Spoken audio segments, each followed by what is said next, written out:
Bismillahirrahmanirrahim. Assalamualaikum warahmatullahi wabarakatuh. Selamat jumpa kembali. Kali ini saya akan menampilkan video bahan pembelajaran sebagai tugas dari peserta PKDP tahun 2024 PTP UIN Raden Mas Said Surakarta. Saya Siti Maryam dari Universitas Islam Zainul Hasan Genggong Probolinggo.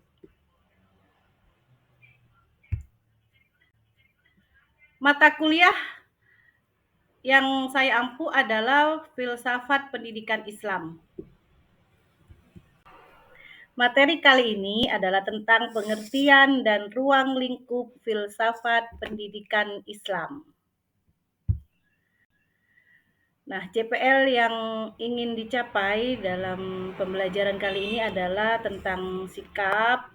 Ini ada di sikap 1 ya, sikap 2, kemudian pengetahuan, menguasai pengetahuan dasar-dasar keislaman sebagai agama rahmatan lil alamin, dan juga ada kemampuan khusus pada KK7, yaitu nantinya mahasiswa mampu memfasilitasi pengembangan potensi keagamaan peserta didik untuk mengaktualisasikan kemampuan beragama dalam kehidupan nyata di sekolah atau madrasah dan di masyarakat. Adapun sub CPNK 1 yang target dari pembelajaran ini adalah mahasiswa mampu menjelaskan konsep, prinsip, dan aplikasi teori filsafat ilmu khususnya yang berkaitan dengan pendidikan agama Islam setelah mengikuti perkuliahan tentang pengantar umum filsafat pendidikan Islam dengan tingkat ketepatan minimal 85% dalam ujian akhir. Nah, sub CPMK yang saya inginkan ini adalah mahasiswa mampu menjelaskan pengertian dan ruang lingkup filsafat pendidikan Islam setelah mengikuti perkuliahan tentang pengantar umum filsafat pendidikan Islam ini dengan tingkat ketepatan 85% setelah ujian akhir.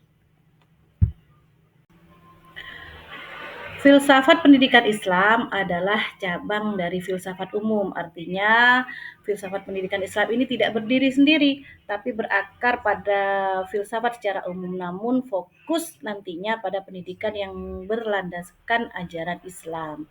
Nah, di mana nantinya akan membahas konsep, prinsip, dan tujuan pendidikan dalam Islam berdasarkan ajaran-ajaran yang bersumber dari Al-Quran, hadis, serta pemikiran para ulama. Nah, filsafat ini bertujuan untuk memahami dan merumuskan bagaimana pendidikan dalam membentuk manusia yang seimbang secara spiritual, intelektual, dan moral dalam kerangka nilai-nilai Islam. Intinya yang membedakan dengan filsafat umum ini adalah sumbernya. Dalam filsafat pendidikan Islam ini kita memotret pendidikan dan segala macamnya tadi ya, dari konsep, prinsip, serta tujuannya, peserta didik, pendidik siapa nanti yang terlibat dalam pendidikan agama Islam itu kita memotret dari berdasarkan sumber hukum Islam, yaitu Al-Quran, hadis, serta pemikiran para ulama. Nah, kita brainstorming dulu.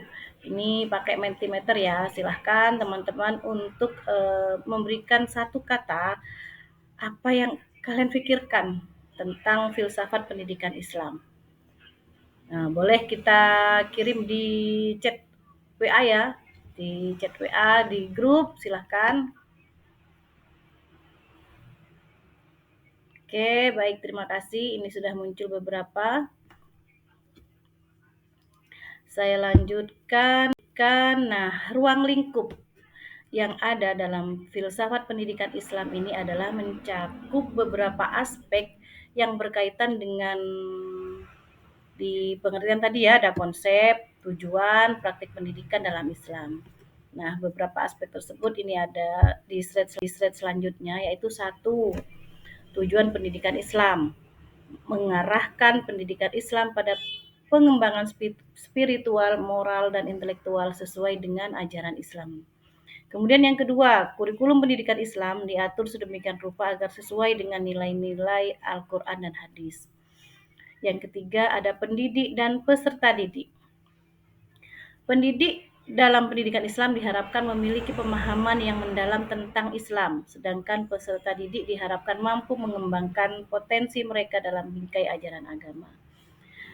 Yang keempat adalah metode dan evaluasi. Metode pendidikan Islam mengedepankan pendekatan yang mendalam, logis, dan sistematis, serta evaluasi berdasarkan standar-standar keislaman. Nah, ini saya sengaja membagi empat peserta pendidik dan peserta didik dijadikan satu, metode dan evaluasi. Lebih ringkas saja karena ini untuk membagi kelompoknya. Selanjutnya saya akan membagi kelompok dengan 4 kelompok ya, karena saya tadi pendidik sama peserta didik dijadikan satu, metode dan evaluasi juga dijadikan satu. Nah, kelompok pertama tentang tujuan pendidikan Islam, bagaimana nanti mencari di jurnal ya, jurnal tentang Al-Quran dan hadisnya, serta juga pendapat ulama. Karena tadi kan ada 3 ya, sesuai dengan Al-Quran, hadis, dan pendapat kaum ulama. Kemudian yang kelompok 2 tentang kurikulum, bagaimana kurikulum dalam Al-Quran, dalam hadis. Dan juga yang ketiga, kelompok 3 pendidik dan peserta didik. Dan yang keempat adalah metode dan evaluasi. Silahkan bergabung di kelompoknya masing-masing. Dan nanti ada sesi untuk presentasi. Nah, setelah kelompok selesai untuk menyusun peta konsep masing-masing dari kelompok 1, 2, 3, dan 4, silahkan dipresentasikan dengan membuat video. Dengan membuat video siapa yang mewakili, nanti video kelompok itu diunggah di Classroom, di mana nanti ada sesi